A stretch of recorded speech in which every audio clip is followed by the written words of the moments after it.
à tous et à toutes, bienvenue sur Free Matin. Nous sommes le lundi 6 mai de l'an 2019 à suivre sur Free Matin la une des journaux avec Kadera Chirou. Bonjour. Bonjour Abonade Dion, chers amis internautes, bonjour. À la une des parutions ce matin, nous avons le compte rendu des sorties médiatiques effectuées par les acteurs politiques le week-end écoulé. Nous avons à la une des journaux quelques analyses et commentaires au sujet de la situation sociopolitique actuelle. Et pour finir, nous avons des décisions du Conseil des ministres du mercredi dernier qui continuent de faire couler beaucoup d'encre et de salive. Dans le bulletin matinal d'information, Anifat Boukari reviendra sur la grâce présidentielle accordée à 149 détenus béninois.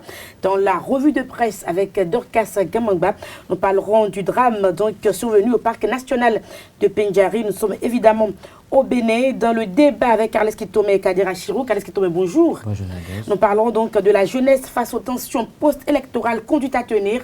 Dans un instant, dans le débat, dans les sports avec Larios Adjagbenon, championnats nationaux de foot Ligue 1 et Ligue 2, résultats des rencontres de la deuxième journée à suivre sur Free Matin, l'horoscope du jour pour prendre le pouls des prévisions astrologiques pour le camp de cette journée. Bienvenue, bonjour. Voici la une des journaux.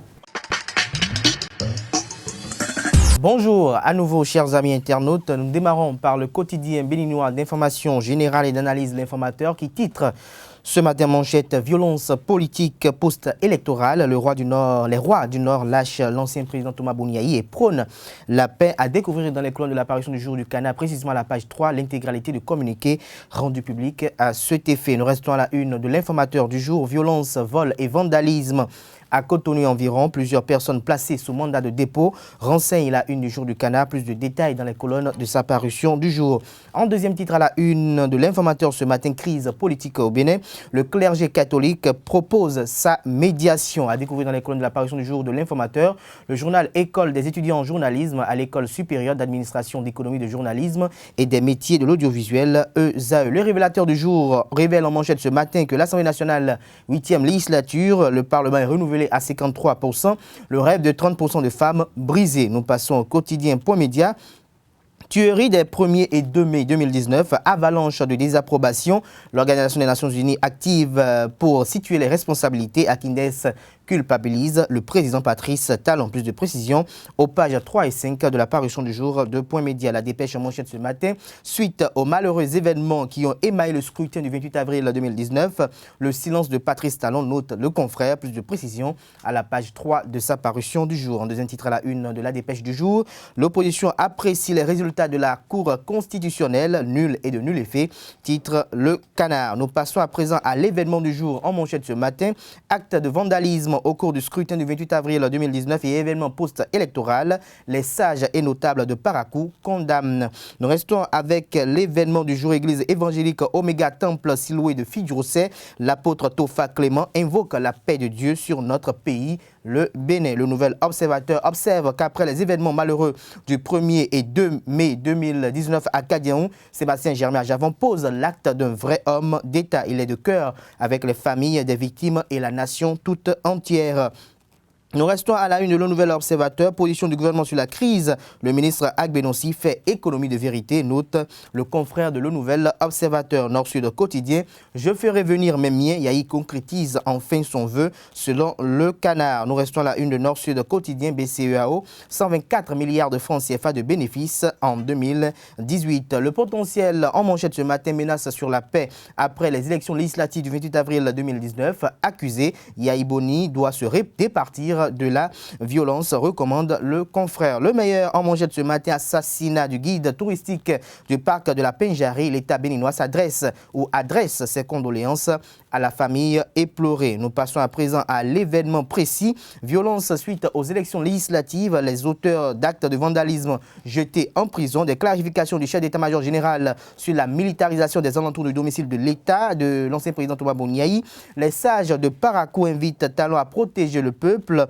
Le clergé catholique Social Watch, la CEDEAO ECOWAS appelle au dialogue. Bruno Amousso appelle les anciens chefs d'État à renoncer à leur projet de vengeance. Kadian retrouve progressivement son calme habituel. Plus de précisions aux pages 2, 3, 4 et 5 de la parution du jour de l'événement précis. La presse du jour à présent, renforcement du système éducatif béninois en personnel. Le gouvernement engagé à finir avec les classes sans enseignants. 5 minutes en manchette ce matin, tension post-électorale, le calme après la tempête et à découvrir à la page 3 de la parution du jour du Canard. Le Béninois libéré ce jour en manchette, sorti tous azimuts des figures de l'opposition au régime Talon.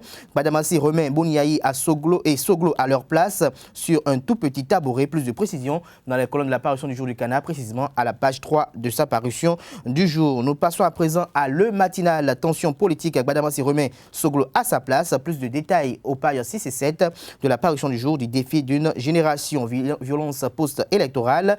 Les évêques appellent à l'unité nationale. Plus de détails à la page 11 de la parution du jour de Le Matinal. Nous restons à la une de Le Matinal. Remise d'ordinateurs aux techniciens de la presse écrite. Le candidat Basile Chibozo comble les graphistes selon le confrère. Nous passons à présent à l'économiste. Rapt à la Pandjari, coup dur pour l'économie béninoise. Toujours avec l'économiste. Infrastructure publique, entretenir pour une croissance durable. Des détails à la page 6 de la parution du jour du quotidien. Nous passons à présent à l'opinion aujourd'hui. Sans grand battage médiatique autour de la réalisation, le pont de l'Alliance de Womé ouvert à la circulation lundi dernier. Matin libre en manchette ce matin, Bénin.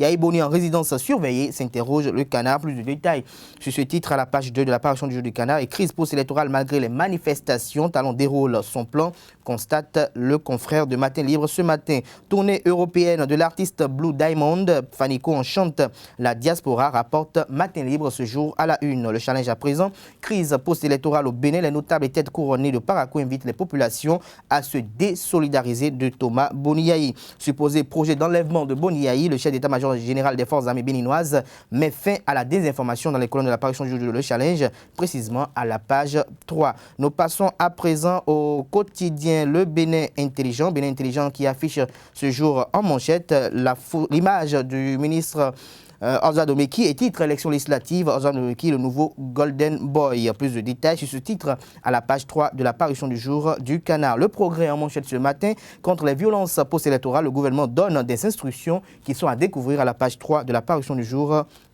du quotidien Le Progrès. Le pays émergent en manchette, crise post-électorale marquée des affrontements poussés et militarisés. Les compassions de Sébastien Germain à Javon aux victimes des violences. Le président d'honneur du parti Union sociale libérale, USL, exige que les identités des militaires auteurs du carnage soient dévoilées. Je me sens le devoir moral de contribuer à tout faire pour que toute la lumière soit faite sur les conditions de ce carnage et que les coupables en répondent, a-t-il déclaré, rapporte le confrère de Le Pays émergent. La Nation en manchette ce matin avec l'enseigne de l'Assemblée nationale, titre ce matin, législative 2019, radioscopie des résultats à la page 3 de la parution du jour du quotidien national d'information. En deuxième titre à la une du même Canard, situation post-électorale, de multiples appels à l'apaisement. À lire les déclarations de la CEDEAO, des Nations Unies et de l'Union européenne à la page 5 de la parution du jour du Canard. Traitement de l'information post-électorale toujours avec la Nation, la haute autorité de l'audiovisuel et de la communication RAC invite à la pondérance et au professionnalisme. Plus de précision à la page 9 de sa parution du jour. Foire de recrutement au Bénin, près de 1000 emplois offerts aux jeunes, communique la Nation ce jour à la une. Nous mettons un terme ce jour avec le quotidien Les Pharaons qui titre en manchette ce matin après les violences des 1er et 2 mai, une multitude d'appels à préserver la paix et tension post-électorale. Dada Kefa et la Cour royale de Dahomey prient pour le Bénin. À présent, nous passons au bulletin matinal d'information avec Anifat Boukari. Amis internautes, bonjour. Le mercredi 1er mai 2019, les responsables du parc national de la Pendjari ont annoncé la disparition de 2 touristes français et de leur guide béninois. Après des recherches engagées par les autorités béninoises en relation avec African Park et les autorités françaises, le corps du guide disparu a été retrouvé dans le parc national de la Pendjari. L'annonce a été faite le dimanche dernier selon une source proche du gouvernement béninois. Par décret numéro 2019-052 du 14 février 2019, le président de la République, son Excellence Patrice Talon, a accordé la grâce présidentielle à 149 détenus béninois purgeant des peines dans différentes maisons d'arrêt du pays. Les bénéficiaires de cette mesure sont les personnes détenues condamnées à des peines criminelles ou correctionnelles par une décision devenue définitive des cours et et tribunaux de la République du Bénin au 31 juillet 2018. Les détenus bénéficiaires de cette mesure pourront retrouver leur famille dans la paix et la quiétude. À l'instar de la communauté internationale, le Bénin a célébré la Journée internationale de la liberté de la presse le vendredi 3 mai dernier sous le thème « Rôle des médias dans les élections et la démocratie ». Un thème qui colle à l'actualité au regard du processus électoral qui vient de s'achever dans le pays. La chaîne BB24 de l'ORTB a abrité à cet effet un événement que je vous invite à suivre. Le monde entier a célébré la 26e édition de la Journée mondiale de la liberté de la presse aujourd'hui, vendredi 3 mai 2019. Le Bénin, à l'instar des autres pays, célèbre également cette journée placée sous le thème « Rôle des médias dans les élections et la démocratie ». À cet effet, la chaîne BB24 de l'ORTB a abrité une communication relative à la publication de fausses informations. C'était en présence de plusieurs professionnels des médias. Aujourd'hui, il existe sur Internet, notamment Google Images, la stratégie d'image inversée, de pouvoir, à partir de notre portable, si vous êtes dans Google Chrome, de télécharger et faire un clic droit et d'aller vérifier dans Google si cette image est réelle. Si cette image n'a pas été déjà utilisée ailleurs. Alors, pour aller loin, qu'est-ce qu'il faut faire? Il faut que nous, journalistes, nous, spécialistes de l'information, de la communication au sens large, on puisse se spécialiser. Si je suis spécialisé dans un tel domaine, si on m'amène tout de suite une information touchant les questions de pratique informationnelle, moi je sais tout de suite que c'est vrai ou c'est faux. Et je peux vous dire, deux exemples. Quand j'ai reçu la vidéo de l'ancien chef de l'État de son balcon, je me suis interrogé. Quand j'ai reçu, je vous ai dit que c'est une rumeur qui s'est avérée, les résultats des législatives, je me suis posé des questions, j'ai dit mais ça c'est plausible. Et après, c'était plus une rumeur, ça s'est avéré. La Sénat a donné les grandes tendances en confirmation et la Cour constitutionnelle aussi a donné ça. Le professionnalisme et la responsabilité sociale du journaliste sont primordiaux dans l'exercice du métier, notamment dans la collecte, la production et la diffusion de l'information par les canaux de communication diversifiés, à savoir les télévisions, les radios, les journaux, les réseaux sociaux. De ce fait, la loi stipule que toute personne qui publie ou relaie une fausse information sera punie. L'article 550 du Code du numérique dispose que toute personne qui initie ou relaie une fausse information via les réseaux sociaux est punie par la loi. Mais quelle est la sanction prévue? La sanction prévue va de 1 mois à 6 mois, plus une amende de 500 000 à 1 million, ou l'une de ces deux peines seulement. Donc, quand vous entendez, on parle d'infraction fausse, on parle de délit, fausse information, que prévoit le Code du numérique, je dis bien le législateur a fait la part des choses en indiquant d'abord les infractions de presse en ligne qui sont punies d'emprisonnement et ou d'amende. Et au niveau de l'article 558, le législateur revient sur les infractions de presse, certaines infractions de presse en ligne, notamment la diffamation, l'injure et l'apologie de crime, et précise que les peines à appliquer dans ce cas sont des peines qui se retrouvent dans le Code de l'information et de la communication. Rôle des médias dans les élections et la démocratie, c'est le thème retenu pour cette édition et qui colle à l'actualité au regard du processus électoral qui vient de s'achever dans le pays. La salle de cinéma de Canal Olympia a abrité le vendredi 3 mai dernier la cérémonie d'ouverture de la foire de recrutement pour la sélection de 1000 travailleurs au profit des entreprises chinoises. C'était en présence du ministre des Petites et Moyennes Entreprises qui a procédé à l'ouverture officielle. Pour plus de précisions, suivez ce reportage signé Dorcas Gamagba et Marcel Fondi. C'est dans une salle bien remplie que s'est déroulée l'ouverture officielle de la foire de recrutement pour la sélection de 1000 travailleurs au profit des entreprises chinoises ce matin à Canal Olympia. Malgré un effectif pléthorique de demandeurs d'emploi, certains des candidats sont confiants et espèrent en saisir une chance. L'appel qui a été lancé depuis 2 semaines sur la page d'accueil de l'ANPE qui nous informe de nous inscrire à un emploi que l'ambassade de la Chine veut donner 1000 emplois aux jeunes béninoises. Donc c'est pourquoi nous avons répondu à cet appel et nous sommes là pour suivre toutes les étapes nécessaires.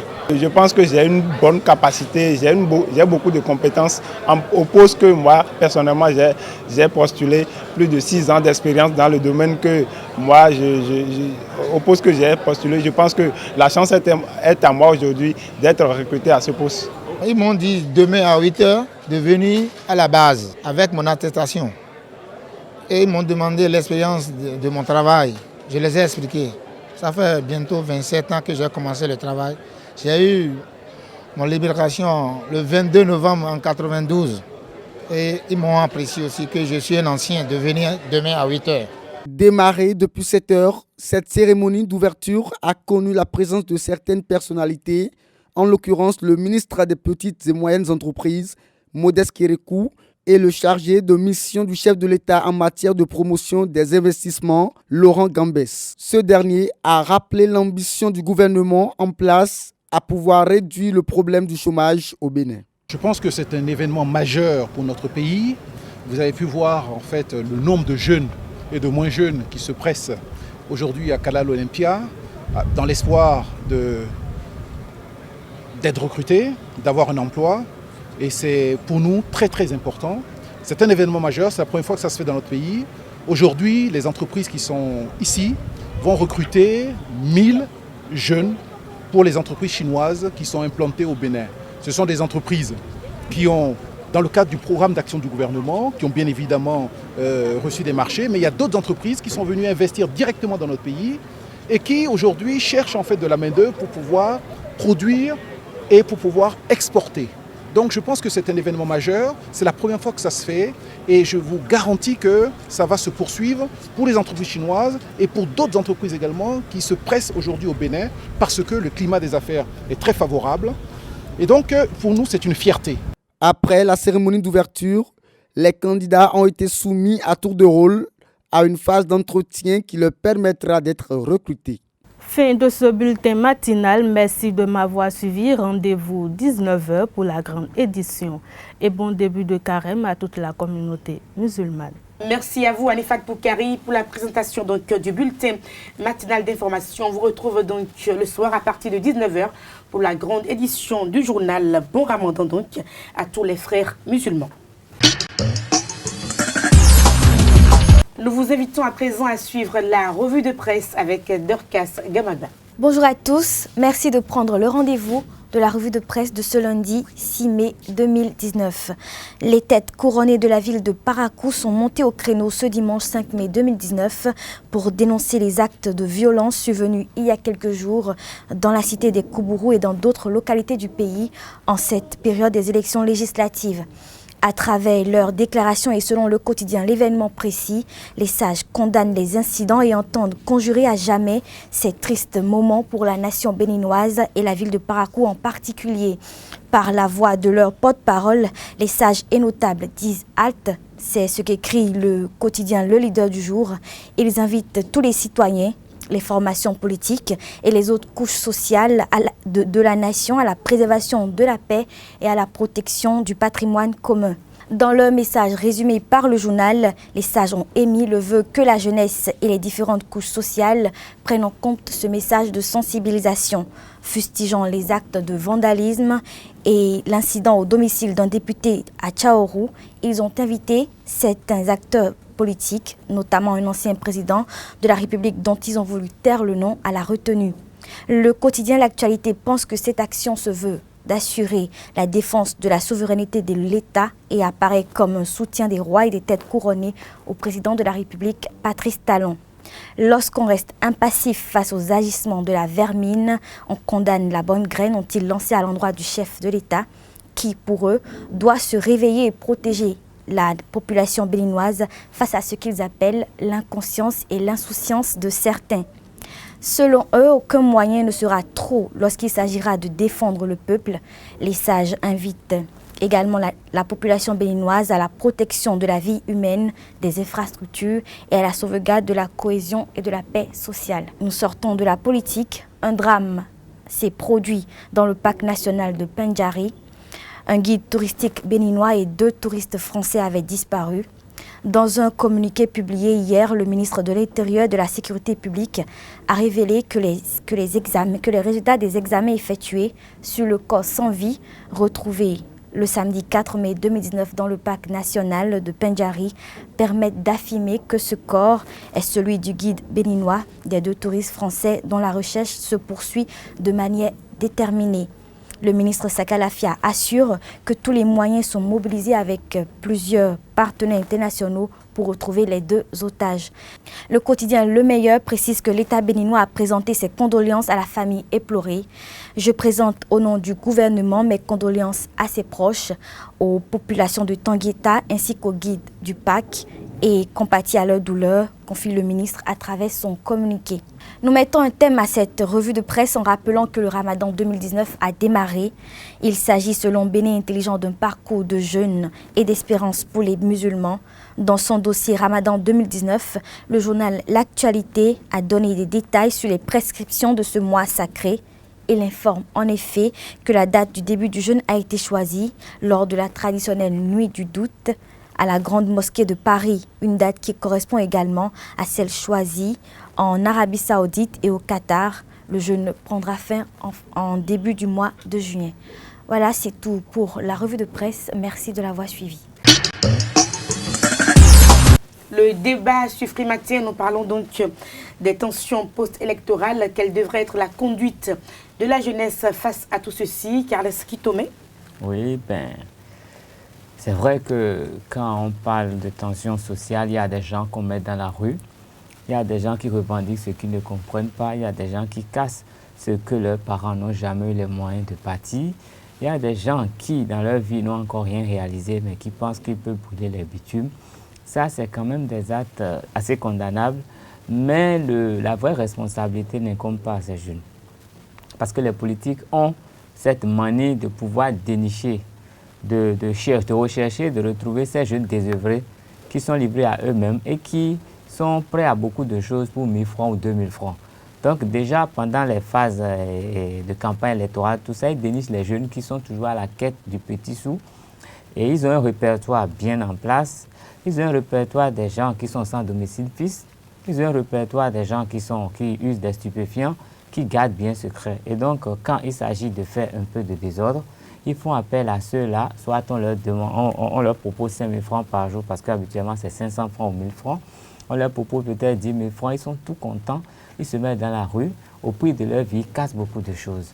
Et c'est donc pour dire que généralement, ceux-là qui sont au devant de la scène, qui arrivent à braver la police, qui arrivent à détruire des choses, c'est des gens qui sont dans un état second. Ils ne sont pas complètement conscients de ce qu'ils sont. Donc ils posent des actes dont ils ne mesurent pas forcément la portée sur le coup. Mais ils le font pendant que leurs commanditaires sont au frais quelque part en train de siroter du champagne. Et au bout du rouleau, soit ils perdent une main, comme on l'a vu, soit ils meurent ou ils se retrouvent en prison, comme c'est le cas également maintenant. Et donc, je souhaiterais vivement que les jeunes puissent d'abord s'informer. Parce que généralement, les gens, ils font des combats dont ils ne connaissent ni la cause ni l'aboutissement. Donc, il faudrait vraiment s'informer pour éviter ce genre de choses. Et généralement, il faut comprendre que quand on pousse les jeunes dans la rue, ça permet de poser le terreau pour faire venir des gens plus dangereux que des jeunes. Donc, en mettant les jeunes dans la rue, on peut mettre des gens qui savent manipuler les armes, qui vont venir à la suite et foutre le bordel. Donc, c'est comme des chairs à canon qu'on met dans la rue. Et donc, je pense honnêtement que tous ces jeunes-là, tous les jeunes, si on se sent vraiment jeune, c'est qu'on a la force de travailler. On n'a pas la force pour gâter. Parce que gâter, c'est un crime. Donc, les jeunes, quand les gens veulent revendiquer, si c'est en ordre, ils peuvent faire des marches pacifiques, les accompagner pour récupérer leurs 2000 francs à la fin, les accompagner et dès qu'ils ont fini, ils rentrent chez eux en respectant les lignes tracées par la police. Mais quand on demande de casser, parce que même si vous cassez le bien d'un privé, vous êtes passible de peine d'emprisonnement. Donc, il ne sert à rien pour 1000 francs ou 2000 francs d'aller casser quoi que ce soit. Si les politiciens sont responsables, qu'ils donnent les mots d'ordre qu'il faut aux jeunes, que les jeunes les accompagnent sans jamais rien casser. Si quelqu'un aussi fort qu'il se croit, pense qu'il peut casser quelque chose, mais qu'il prenne le marteau lui-même, qu'on puisse l'identifier en tant que leader qui va casser les choses. Comme ça, il pourra en répondre devant la loi. Mais quand il reste à la maison, il donne de l'argent aux autres qui vont casser. Pour moi, c'est vraiment déplorable. Et tout cela, profite quand même de la situation générale qu'il y a dans le pays. C'est vrai que depuis 1960, le Bénin n'a pas encore trouvé la bonne formule pour donner de plein emploi à sa jeunesse. Le Bénin n'a pas encore trouvé la bonne formule pour qu'il y ait des routes conséquences pour que les trafics se fassent bien. Le Bénin n'a pas encore trouvé la bonne formule pour que les travailleurs puissent vraiment travailler pour l'État au lieu de tricher tout le temps. Le Bénin n'a pas encore trouvé la bonne formule que nous ayons l'autonomie énergétique, l'économie économique. Donc le Bénin est un pays qui est un peu à la traîne et avec tous ces problèmes, dès qu'il y a un petit quelque chose, on en profite. Et l'autre chose importante, c'est de faire très attention à ce que les médias diffusent en ce qui concerne ce qui se passe chez nous. Parce qu'il y a des médias internationaux dont moi je vais taire le nom, mais qui amplifient tout ce qui se passe à un certain niveau. Et moi, à mon avis... Est-ce qu'à ce niveau-là, ça parce que les médias nationaux aussi ne jouent pas forcément très bien leur rôle? Parce que nous venons de fêter justement la journée mondiale de la liberté de la presse. Bon, les médias nationaux peuvent peut-être ne pas bien jouer leur rôle, mais ce n'est pas la raison, ce n'est pas une raison pour que les médias étrangers viennent amplifier ce qui se passe chez nous. Parce que tel qu'ils parlent de nous, quand vous êtes à l'intérieur, que vous les entendez, vous êtes outrés. Vous vous demandez si c'est vraiment chez vous ou si c'est parce qu'ils sont en train de préparer un coup chez vous qu'ils parlent comme ça. Parce que vous avez l'impression que c'est une fiction que vous vivez quand vous suivez ce qu'ils disent. Mais quand vous avez eu la chance ou la malchance de côtoyer les événements, d'être pratiquement au cœur de ces événements et que vous voyez la relation qu'ils en font, vous vous demandez si vous n'êtes pas dans deux mondes. Et donc, il faut savoir écouter ces médias-là et il faut que nos responsables puissent quand même échanger avec ces médias pour que ces médias, si ces médias ne veulent pas restituer les faits tels qu'ils sont, qu'ils aillent faire l'information chez eux, simplement. Surtout les Béninois de la diaspora comparent très vite avec ça leur intoxique l'esprit. Et ils sont vraiment, ils sont prêts à des choses qui ne devraient pas être. Donc, il y a beaucoup de paramètres. Et tout ça, c'est pour dire que nous ne sommes pas indépendants. Nous sommes toujours une colonie de la France. Et le Bénin est ce que la France veut.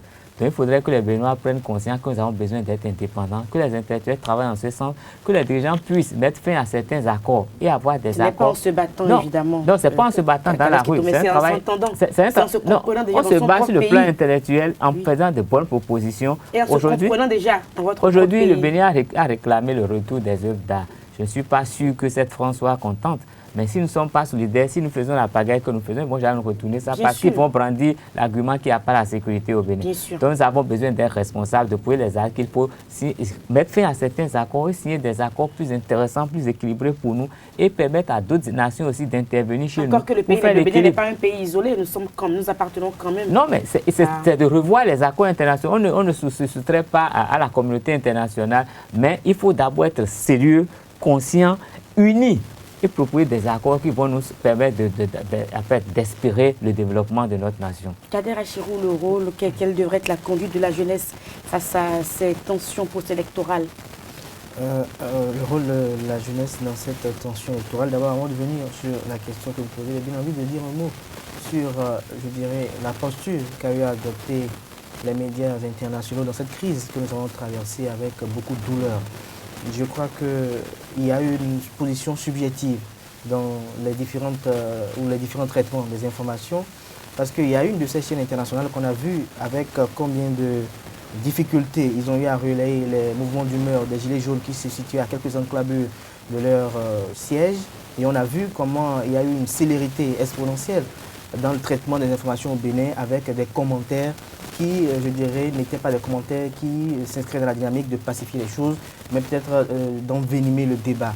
Et je crois que cela doit interpeller tous Béninois que nous sommes, qu'on soit jeune, qu'on soit vieux, pour savoir quel est l'intérêt de ces médias à vouloir se préoccuper tant de la crise au Bénin, à telle enseigne qu'on a eu comme l'impression que le Bénin était devenu carrément le seul élément qui devait occuper cette télévision internationale, alors qu'un peu partout dans l'Afrique, il y a des tensions plus fortes et à une connotation plus sérieuse qu'au Bénin. Pour revenir à la question de la jeunesse, je crois que la jeunesse, elle est instrumentalisée. Et quand nous parlons de jeunes, ils sont divisés peut-être en deux parties. Il y a une partie, ces jeunes-là qui sont des diplômés, qui n'ont pas d'emploi et qui sont frustrés parce que depuis un certain temps, ils estiment que le gouvernement qui a promis plusieurs emplois ne leur a pas encore trouvé des emplois pour les caser. Et l'autre frange de la jeunesse, c'est ceux qui sont qualifiés comme des badauds, des désœuvrés, des gens pris en otage par l'oisiveté mère de tous les vices et qui passent leur temps à se peinter la gueule, qui passent leur temps peut-être à voir qui est-ce qui a oublié une moto quelque part pour aller peut-être la dérober. Ils ne vivent que de cela. Et c'est de bon ton qu'un acteur politique dans une circonscription électorale arrive à avoir quand même la même mise sur, je dirais, sa circonscription électorale en prenant contact avec les différentes couches sociales de cette circonscription électorale. Mais le drame aujourd'hui, c'est qu'au lieu de conscientiser cette frange de la jeunesse, les acteurs politiques les nourrissent, les endorment et attendent le moment propice pour les faire sortir comme des chiens de garde et pour leur dire, ça y est, à l'attaque. Et c'est ce à quoi nous avons assisté les 1er et 2 mai à Kadiaou, où on a vu des jeunes aller, je dirais, incendier un concessionnaire de location de voitures. Nous avons vu des jeunes pourchasser un conducteur de Bénin Taxi qui n'ont pas pu rattraper. Après, ils ont mis feu à son taxi. Je crois qu'il faut avoir, je dirais, des quartiers brûlés au niveau du cerveau pour essayer quand même de poser une telle action. Parce que je ne crois pas qu'un jeune normal qui a quand même effectué ses études et qui est dans l'espérance d'un emploi, même s'il est choqué de par ce que le gouvernement effectue, ne peut pas aller brûler une voiture qu'il aspire à conduire un jour dans sa vie, s'il a quand même un peu de goût. Il ne peut pas aller brûler, je dirais, ou bien pourchasser un humain comme lui, qui ne lui a rien dit, qui n'a même pas dit qu'on de ta mère, qui lui a proféré aucune insulte. Il ne peut pas pourchasser ce jeune homme-là parce qu'il est dans les grâces, peut-être, parce que c'est ce qu'ils estiment du gouvernement, parce qu'il conduit un taxi qui a été mis en circulation par le régime en place. Je crois que cela part de la responsabilité de nos dirigeants, de la responsabilité également de nos acteurs politiques, mais aussi de la responsabilité des jeunes également qui ne sont pas prêts à s'accepter, qui ne sont pas prêts, je dirais, à mettre de côté des intérêts égoïstes pour pouvoir effectuer une lutte ensemble. Depuis qu'on a commencé par parler de partis politiques unifiés et, je dirais, d'ensemble unifié, on n'a pas encore vu un parti politique qui est né, qui est composé uniquement de jeunes, dirigés par des jeunes. Non, depuis toujours, on dit que on veut faire la promotion des jeunes de part et d'autre, que ce soit du côté de la mouvance et de l'opposition. Mais on a vu les concessions des listes de part et d'autre. Il n'y a eu aucun jeune par endroit qui est mis tête de liste. On les met soit en 3e position ou en 4e position. Pour les uns qui ont peut-être eu une certaine influence, ou ceux qui sont peut-être de la quarantaine, qui se qualifient encore de jeunes, eux, on les met peut-être en 2e position. C'est pour vous dire que cette jeunesse également est asservie. Et tant qu'elle est asservie, il sera difficile pour elle de pouvoir s'exprimer. Et tant que cette jeunesse ne va pas comprendre que les politiques les utilisent pour peut-être arriver à leur fin, parce qu'on leur brandit que le peuple n'est pas d'accord. Le peuple n'a jamais été une entité empirique, le peuple a toujours été une entité politique. Et que dans la politique de la politique également, si nous voulons considérer le peuple c'est la sommation des partisans et sympathisants de l'opposition et de la mouvance. Et donc nous ne pouvons pas estimer que ces jeunes-là des jeunes qui ont eu à étudier également comme ces anciens, se laissent instrumentaliser par cette vieille classe. Donc il revient à la jeunesse de pouvoir prendre en main son destin, de savoir que tout ce qui est fait aujourd'hui n'est que dans l'intérêt supérieur des acteurs politiques et qu'ils puissent comprendre véritablement l'essence de leur combat. Est-ce que l'essence du combat aujourd'hui, c'est de reprendre les élections où la jeunesse sera promue, ou bien c'est de reprendre des élections où il y aura une perpétuité dans les négociations de couloir, les accointances incestueuses, où les gens vont à l'Assemblée nationale, non pas pour les populations, mais pour marchander leur soutien au chef de l'État ou peut-être leur soutien contre le chef de l'État. C'est ce qui se passe véritablement à l'Assemblée nationale. On marchande son soutien pour le chef de l'État ou contre le chef de l'État. Il y en a qui sont députés qu'on a vus sur les listes des 83 où on a dit qu'ils ont été reconduits. J'ai le malheur de lire qu'il y a certains qui sont à l'Assemblée nationale, ça fait la 3e fois, mais des gens qu'on n'a jamais sentis dans le débat parlementaire au niveau de l'Assemblée nationale. Mais ils sont également députés. Alors qu'un jeune acteur politique qui vient au niveau de l'Assemblée nationale cherchera à s'affirmer. Nous avons vu le cas de Guy Mitokpe. Nous avons vu comment, en peu de temps, il a, je dirais, eu une bonne audience sur le plan des débats parlementaires. Donc, il importe pour la jeunesse de pouvoir s'unir, de s'accepter et de pouvoir mettre de côté les divergences et de pouvoir, je dirais, essayer de d'accompagner, je dirais, cette réforme, quand même peut-être plus ou moins, on pourrait qualifier de machiavélique, mais cette réforme qui se base sur la légalité pour mettre de côté, je dirais, ceux qui ont conçu les malheurs de ce pays et renouveler la classe politique. La classe politique actuelle est en pleine refonte, nous avons de nouveaux acteurs là, il ne faut qu'accompagner cela pour que véritablement, si ces jeunes-là veulent aussi diriger, si ces jeunes-là aussi veulent occuper des postes de responsabilité, que cela soit fait et qu'il y ait une certaine homogénéité dans les partis politiques pour ne pas que, à la fin, en 2021, nous assistons à un scénario comme ce à quoi on assiste aujourd'hui, où quelqu'un est élu au pouvoir, une fois élu, il estime qu'il faut qu'il compose son gouvernement, et vous voyez une composition hétéroclite avec des partis politiques qui viennent de part et d'autre, les cabinets ministériels aussi sont composés de manière hétéroclite, et il n'y a aucune homogénéité de part et d'autre, ce qui est un véritable obstacle à la bonne gouvernance. Et ayant à l'esprit toujours que aucun dirigeant, je dis mais aucun dirigeant, nulle part au monde, ne prend le pouvoir pour faire mal à son peuple. Ça veut dire qu'il est contre la volonté divine et Dieu même s'en chargera de ça. Tout ce qui est fait par un dirigeant, qu'il soit dictateur ou pas, c'est dans l'intérêt supérieur de la nation. Et je dirais que qu'on soit dictateur ou je dirais développeur, encore que ici actuellement nous sommes dans une dictature des lois. Nous sommes dans une dictature des lois, qu'on soit dictateur ou je dirais démocrate, l'essentiel c'est que le pays se développe et que la démocratie ne rime jamais avec l'anarchie, la démocratie ne rime jamais avec les injures, la démocratie ne rime jamais avec des actes de vandalisme, mais la démocratie c'est le pouvoir de pouvoir exprimer, je dirais, ces expressions de manière libre et de manière respectable. Vous voulez rebondir? Oui, je voudrais dire que cette jeunesse doit avoir l'esprit du fait que les événements des 1er et 2 mai sont de nature à mettre en mal la politique économique du Bénin. Dans la mesure où nous savons que le gouvernement en place a quand même donné priorité au tourisme, compte beaucoup développer le tourisme pour donner un peu d'énergie à l'économie béninoise. Et aujourd'hui, quand on interdit à un Français qui est au Mali de venir au Bénin parce que le Bénin serait plus dangereux que le Mali, ça veut dire que tout l'édifice touristique qui est en train d'être mis en place va s'écrouler un peu de temps parce qu'on aura beaucoup investi et on aurait découragé les gens. Personne ne viendra au Bénin et on aurait tout perdu. Donc avant d'agir, pensons à tout cela de façon globale. Je sais que les jeunes béninois sont très intelligents. Si on pense à tout cela, nous allons beaucoup réfléchir. Nous n'allons pas casser, mais nous allons réagir pour espérer le meilleur pour notre pays. Alex, j'ai une question pour vous, parce que sur le plateau, lorsqu'on vous entend, on a l'impression que les jeunes sont manipulés par les politiciens, mais vous ne nous dites pas quel est le rôle que l'État doit jouer face à la jeunesse. Parce que si la jeunesse est désœuvrée, après c'est normal qu'elle rentre dans les rues. La question de l'emploi, où est-ce qu'on la place dans tout ça? Parce que lorsqu'on a une jeunesse qui ne travaille pas, des gens qui ont eu leur diplôme, qui sont à la maison, qui ne foutent rien. C'est ici qu'on a fait des interviews où des jeunes ont dit on a faim, il faut qu'on mange, on a envie de travailler, on a passé. Mais c'est facile de dire oui, les opposants les manipulent parce qu'ils ne font rien. Parce que c'est comme oui, d'accord, c'est comme vous et moi, ils sont occupés, qui doivent aller travailler, qui doivent aller servir leur peuple, servir la nation, ils n'auront pas le temps de gâter les édifices aussi. Non, mais comme je le disais il y a un instant, j'avais dit que le Bénin n'avait pas encore réussi à mettre en place une politique de plein emploi pour les Béninois, pour le peuple. Ce qui veut dire qu'il nous revient à tous, opposants ou partisans du pouvoir en place, intellectuels, hommes d'affaires, commerçants, tous les Béninois doivent réfléchir pour un meilleur avenir. Il faut qu'on pense développer notre agriculture.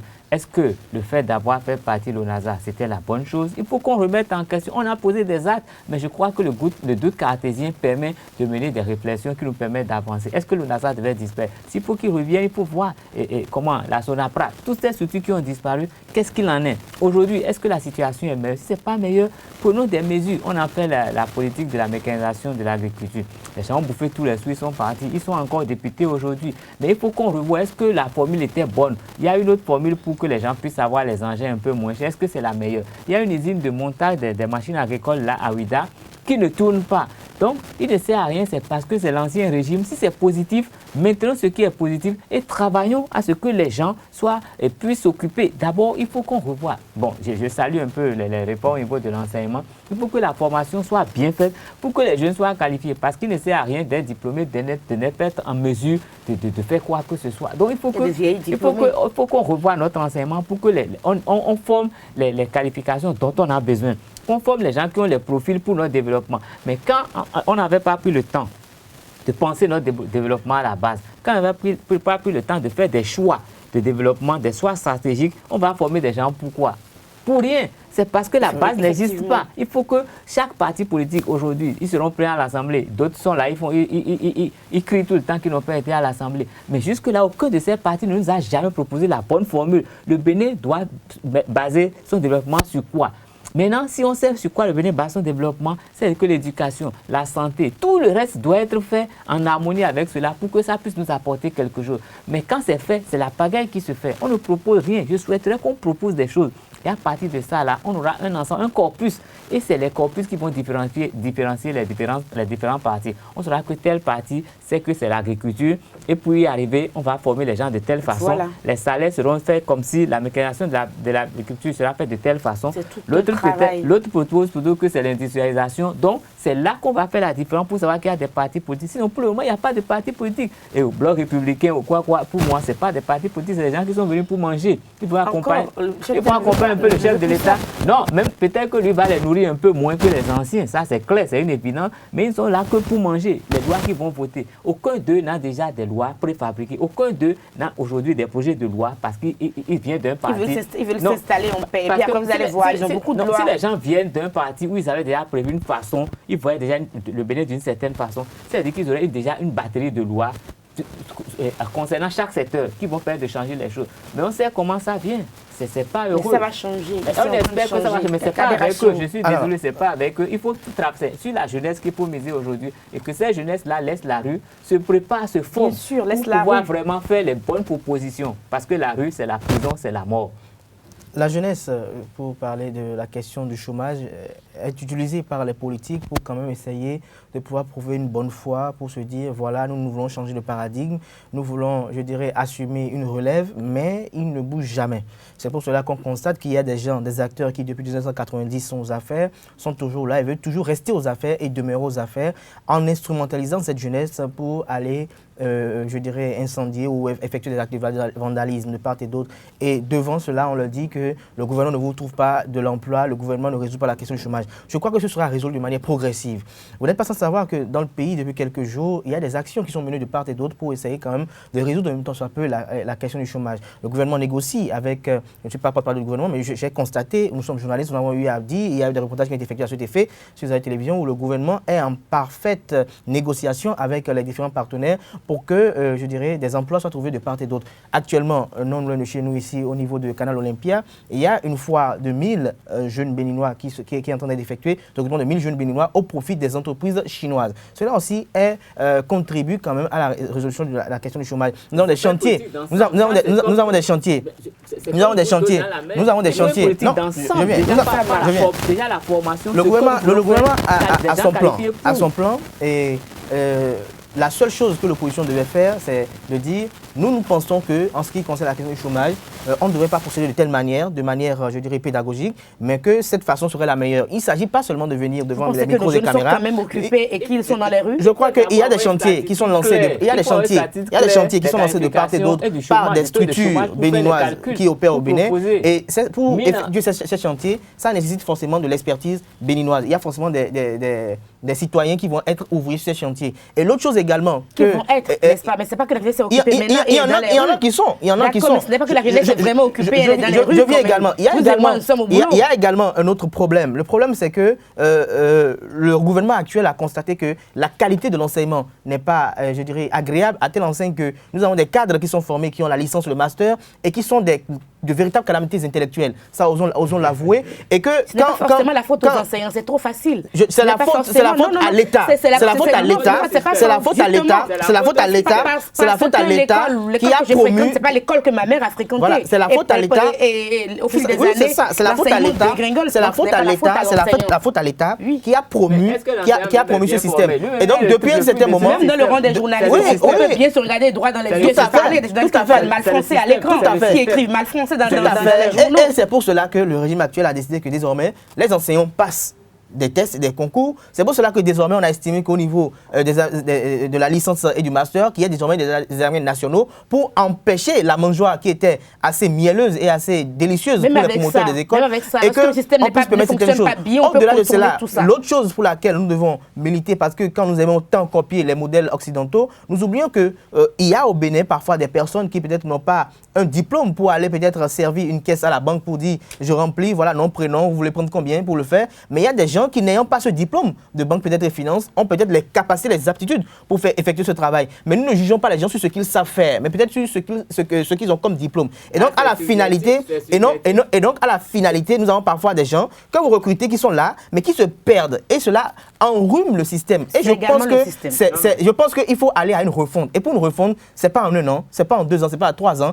qu'on sentira, je dirais, les impacts positifs. Mais pour ces derniers cas-là, il y a la valorisation des acquis professionnels actuellement. Et je crois qu'en dehors de toute chose, le régime défunt a eu, quand je prends le cas des agents de défense et assimilés et autres, il y a eu une panoplie de recrutements qui ont été effectués de part et d'autre. Et donc, ce sont des charges qui sont au coût de l'État. Et l'État doit régulariser d'abord ces charges-là avant de penser à en avoir d'autres. Et depuis un certain temps, il y a eu un assainissement qui est effectué par le régime à la place en ce qui concerne notamment la question des agents fictifs au niveau du fichier national où vous avez des gens qui sont déjà décédés, mais que les enfants perçoivent le salaire de manière officieuse. Il y a d'autres, par contre, qui sont des agents au niveau des structures étatiques qui ont leur nom dans le fichier où chaque mois ils ont des salaires colossaux, ils ne vont à aucun séminaire, ils ne sont jamais présents. Moi j'ai la confidence d'un directeur général adjoint qui m'a confié qu'il a vu lors de la fiche de paye des noms qui sont sur une liste mais qu'il n'a jamais vu à ce colloque-là qui était tenu à Grand. C'est la faute à un système. Et donc on est en train de revoir les choses, de réparer le système. Et donc souffrons qu'il y ait, je dirais, une procédure un peu longue qui se passe. Ils viennent, ils disent on répare le système. Et qu'en dehors de cela, la jeunesse soit conscientisée. Et ça, c'est le rôle des organisations de la société civile de vouloir travailler à donner une bonne éducation civique. Il ne sert à rien. Si le papa passe son temps à détourner l'argent de l'État, à quel moment il va éduquer son enfant? Si les médias passent leur temps à parler de politique tout le temps, ils ne parlent jamais de famille. C'est ça le truc. En dehors de cela, est-ce que ceux à qui vous vous adressez, est-ce qu'ils sont perméables, est-ce qu'ils sont accessibles, est-ce qu'ils sont prêts à recevoir ce que vous voulez donner comme enseignant? Non, je ne crois pas. Parfois, il arrive, vous voyez des enfants, des parents mal éduqués. Il arrive parfois que vous voyez des parents mal éduqués et que les enfants sont très bien éduqués parce qu'en dehors de l'éducation parentale que nous recevons, en dehors de l'éducation parentale que nous recevons, il y a également l'éducation que nous offre la société, qui nous éduque. Et que quand vous êtes mal entouré parfois, cela peut impacter également. Si vous êtes bien entouré, si vous êtes bien entouré dans votre société, cela vous permet d'avoir une bonne éducation. Ne travaille pas pour nous proposer une formule d'ensemble que nous allons suivre. C'est déjà effectué au niveau du ministère. Vous allez voir que pendant au niveau du ministère de l'enseignement supérieur, vous allez voir que depuis cette année, nous devons être à l'état des homologations. Mais on veut effectuer le travail de manière efficiente. Oui, c'est par rapport aux questions de diplôme. Pour que désormais au Bénin, nous ayons des jeunes qui ont des diplômes de qualité et que même si parfois au Bénin, il y a un recensement qui a été lancé par le régime en place. Il y a un recensement qui a été lancé par le régime en place pour recruter les artisans, je dirais tous ceux qui sont des artisans, tailleurs, menuisiers et autres. Il y a eu également cette campagne. On les a donc venus s'inscrire au niveau des municipalités. Mais il y a de ces acteurs politiques qui estiment que non, ne le faites pas. Si vous le faites, le régime viendra vous demander les impôts, le régime viendra faire ci, il va faire ça. Et ça démotive les gens. C'est pour ça que quelqu'un me disait que c'est un ensemble. Il faut qu'on travaille ensemble. Il faut qu'on travaille ensemble. Mais comprenez que toute réforme, je dirais tout changement est forcément douloureux. Parce que ça gêne des intérêts et ça n'approuve pas les gens. Il y en a aujourd'hui qui ne veulent pas voir Patrice Talon réussir. Et donc ils estiment que tout ce que Patrice Talon a fait, il faut qu'on sabote cela. Et donc ils ne sont pas des développeurs. Est-ce parce que par le passé ça a été fait que nous aurons estimé que parce qu'il me l'a fait, je dois le faire ça? Je crois que ce n'est pas divin. Je crois qu'on a fait déplacer le débat. Est-ce que le plan de développement national, est-ce que... Le PND a été rédigé quand? Après le PAG. Le PND a été rédigé en fonction du PAG. Allez, vous allez pouvoir... Le plan de développement national, est-ce qu'il prend en compte les vraies aspirations du peuple? Est-ce que ce plan-là nous mène dans une direction ou bien c'est un plan qui répond seulement aux aspirations des institutions de Bretton ou ceux qui nous prêtent de l'argent? Parce que ceux-là, ils vont nous prêter de l'argent pour qu'on soit dans une situation de toujours emprunter, de toujours payer. Mais si nous-mêmes, nous mettons en place un projet, nous savons que dans 5 ans, là, ce n'est plus le coton, mais c'est tel produit que nous allons promouvoir. Notre industrie sera à tel niveau. Nous allons organiser l'enseignement. Tout ce qu'il faut pour atteindre cet objectif qui va nous donner une certaine autonomie. Mais quand nous n'avons pas eu à faire cette réflexion et que les gens nous disent des choses, nous allons sur ce qu'ils font et dans 10 ans, on sera en train d'attendre qu'ils nous disent une nouvelle chose. Alors que nous pouvons faire un programme sur 30 ans que nous pourrons modifier dans le temps. Il y a eu le Bénin à la FIA 2021 que 2025. 2025 après, il y a eu le programme national de développement qui a été rédigé par le régime actuel en fonction du PAG, ce qui est pas la norme. Et alors, au scope du jour demain, on va continuer avec le débat. Merci à vous. Les sports sur Free Matin, la Rosa Diagono, bonjour. Bonjour Nadège. Nous parlons des championnats nationaux de première et deuxième division qui ont connu le 28e journée ce week-end en Ligue 1 à René-Pleven. ESAE-FC et Aspac se sont neutralisés par le score d'un but partout ce samedi. Hier, les Buffs FC du Borgou, leaders au classement, ont chuté à Saint-Louis Stadium de Caraquet. Bonjour et bonjour chers amis internautes. Il faut dire que pour le premier match Aspac ESAE Football Club, les portuaires ont ouvert le score à la 38e minute grâce à Waris Aboki. Et puis Emmanuel Samuel a rétabli la parité pour ESAE FC à la 78e minute sur un penalty contesté par les portuaires pour une éventuelle faute au départ de l'action qui a mené à la faute du penalty. Voici les deux buts en images.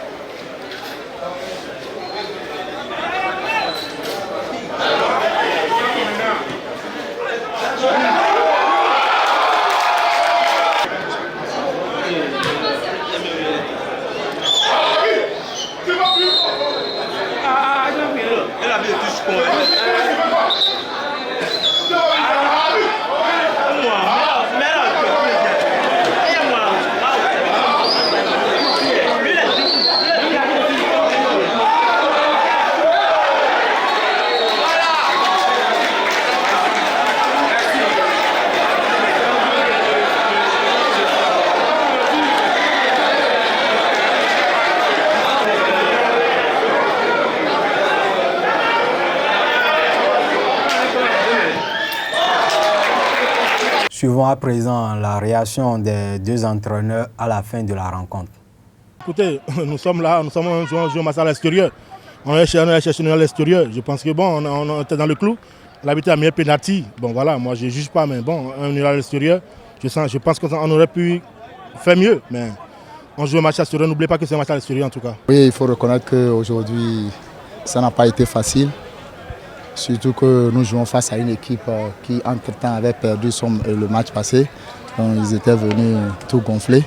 Il faut reconnaître qu'on a joué face à une équipe, une très bonne équipe d'Aspac. Mais tout ce que je retiens de ce match, c'est l'état d'esprit de mes joueurs en seconde partie.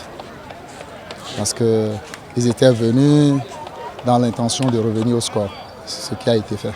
Toujours le samedi au stade du campus d'Agbomen-Calavi, Énergie FC et ASVO, à l'association sportive de la vallée Omnisport, se sont quittés également sur le résultat nul d'un but partout. Lors de cette rencontre, l'arbitre de la partie a été agressé physiquement par un joueur d'ASVO pour avoir refusé le second but de son club. Suivons les images.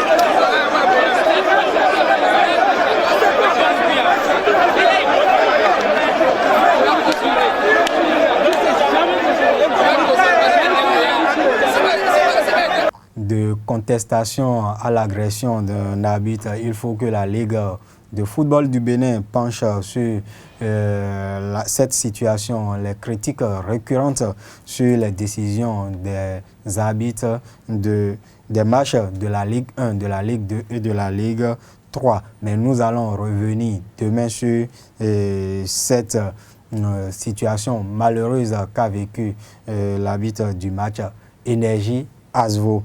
Et pour ce qui est des autres résultats, nous avons, comme vous l'avez annoncé, nous avons le leader au classement, les Buffs du Borgou, qui ont perdu à Saint-Louis Stadium de Craqué face à l'Union sportive de Craqué. 2 buts à 1.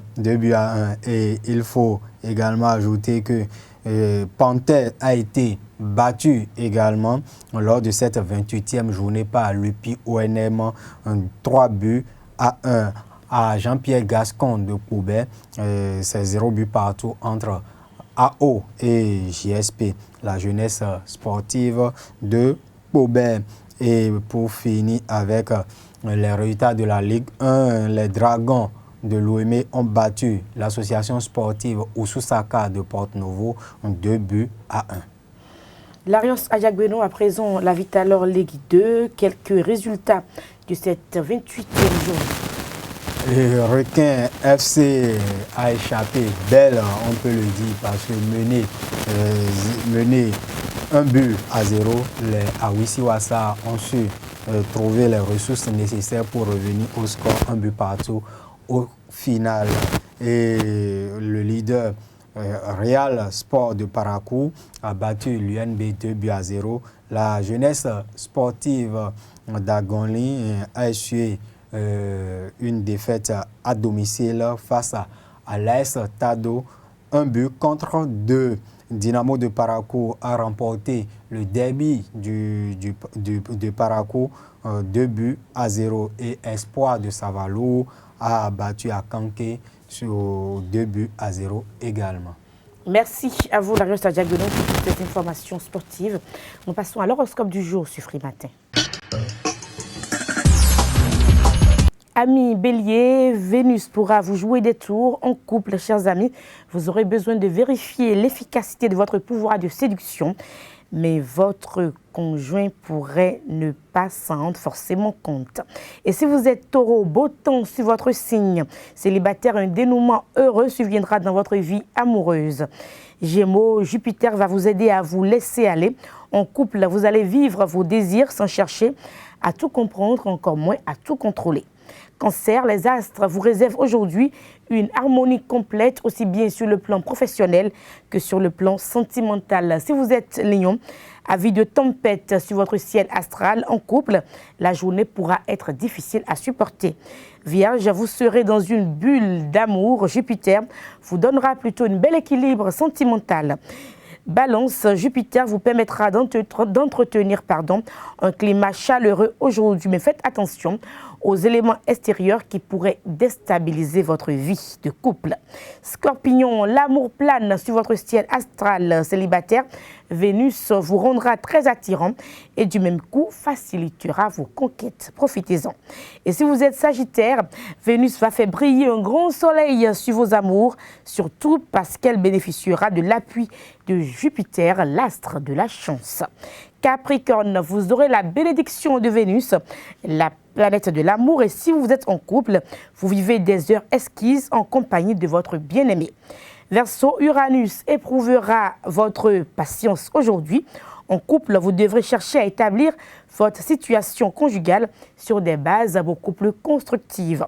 Et puis enfin, amis poissons, une belle journée pour les couples et l'occasion surtout de consolider les liens conjugaux. Ainsi se referme Free Matin de ce jour. Bon Ramadan aux frères musulmans. Portez-vous bien. Au revoir.